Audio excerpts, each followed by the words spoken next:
অনেক ভর্তার রেসিপি তো তোমরা ট্রাই করেছো, তবে এবার মিষ্টি ঝাল এই বাদাম বাটার রেসিপিটি একবার হলেও ট্রাই করো।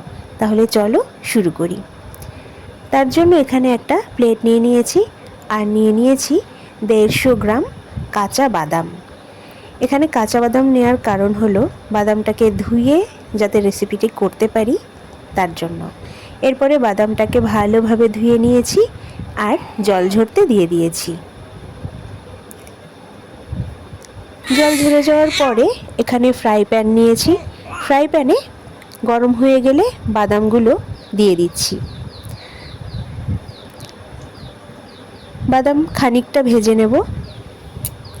রেসিপিটি ভালো লাগলে লাইক কমেন্ট শেয়ার করো আর সাবস্ক্রাইব করে চ্যানেলের পাশে থেকো।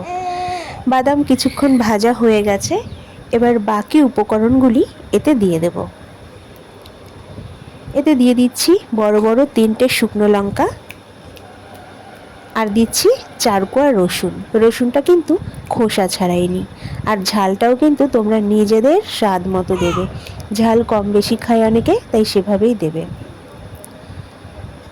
দেখো রসুন, লঙ্কা, বাদাম সব কিছুই প্রায় ভাজা ভাজা হয়ে গেছে। লঙ্কা আর রসুনের গায়ে ভাজা দাগও লেগে গেছে। এবার ওপর থেকে ছড়িয়ে দেব 1/2 টেবিল চামচ মতো সর্ষের তেল। এবার এই সর্ষের তেলটা দিয়ে ভালোভাবে একটু নেড়ে চেড়ে নেব আর আরেকটু ভাজা ভাজা করে নেব। আর এই যে রসুনটা খোসা সমেত দিয়েছি, ভাজা হয়ে গেলে কিন্তু রসুনের খোসাটাকে ছাড়িয়ে নিতে হবে।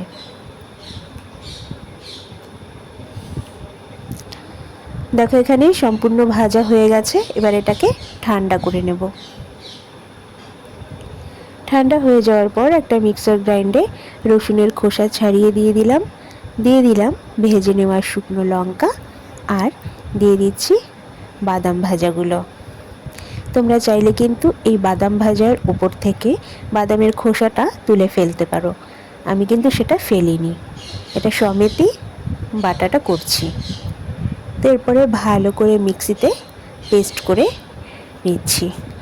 পেস্টটা একটু দানাদার হলে খেতে বেশি ভালো লাগে। বাদাম যেহেতু মিষ্টি, তো চিনি দেওয়ার কোনো প্রয়োজন নেই।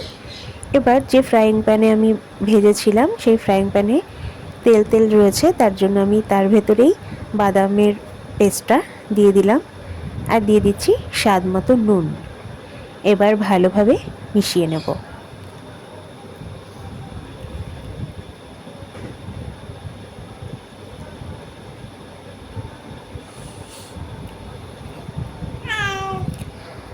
এই রেসিপিটি কিন্তু গরম গরম ভাতের সাথে দারুণ লাগে। তোমরা বাড়িতে অবশ্যই কিন্তু ট্রাই করো আর জানিও কেমন লাগলো। এবার এইভাবে গোলাকৃতি দিয়ে দিলাম আর উপর থেকে সাজানোর জন্য দিয়ে দিলাম একটু ধনে পাতা। এবার দিয়ে দেবো ওপরে সর্ষের তেল, কাঁচা সর্ষের তেল, যেটার জন্য এই বাদাম বাটাটা খেতে আরও বেশি ভালো লাগবে। বাদাম বাটাতে কিন্তু খুব বেশি তেলের দরকার হয় না।